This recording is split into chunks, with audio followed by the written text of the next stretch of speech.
One of the really important issues today is artificial intelligence. It's all around us. We have ideas about it, but we have a lot of questions about it. So what we thought we'd do is get some smart people in the room to have a conversation about those issues. We've got Professor Alexander Zielinski, who's a renowned roboticist and systems engineer. We've got Professor Marnie Hughes-Warrington, who's an extraordinary historian from ANU. We've got Professor Duncan Dewey-Ra, who's a Newcastle sociologist. And we've got Professor Nicholas Ager, who's from Victoria University of Wellington, and he's an ethics philosopher.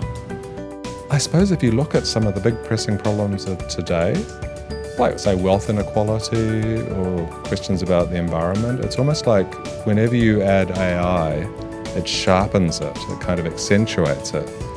People who study humanities study all aspects of the human experience, and so we can give to the study of artificial intelligence a really deep understanding of its impact and effects on human society, but we can also be thinking about how we manage artificial intelligence and where we take artificial intelligence and the kind of things we do with it. How do you bring the two together is where the humanities come together, because humanities actually offers the idea to be able to, the art of critical thinking differently.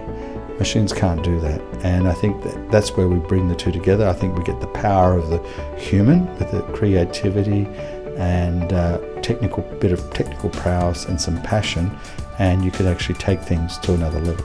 I see machines as choosing information. That's what historians have been doing for over 2,500 years. If we historians can contribute to making better machines, ones that choose information fairly and make better recommendations, then I think AI will be better for it. And so to me, it was impossible to ignore AI as a sociological problem that's affecting what people do and how they do it, how they manage it, how they're impacted, and also how they respond, the agency they demonstrate in the face of what is potentially a massive rupture to their lives. We don't want to sleepwalk into a future with artificial intelligence in it. I mean, look, we're going to have it, but let's actually be prepared. So it's always a question whenever you have a new technology, you should be asking, well, oh, this is changing what it means to be human. Well, what do I value about what it means to be human? What do I want to conserve? Very impressed at the level of interest that there is in the community.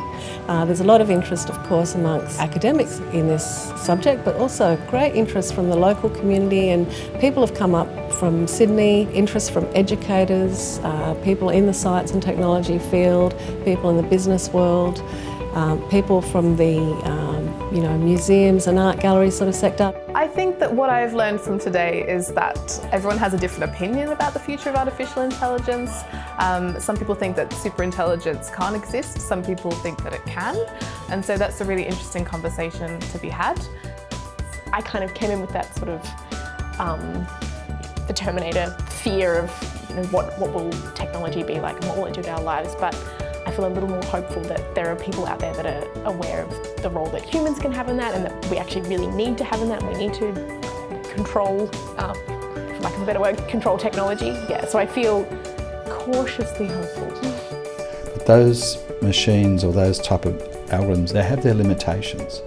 And I think that where you get the best out of technology is when you put it together with a human.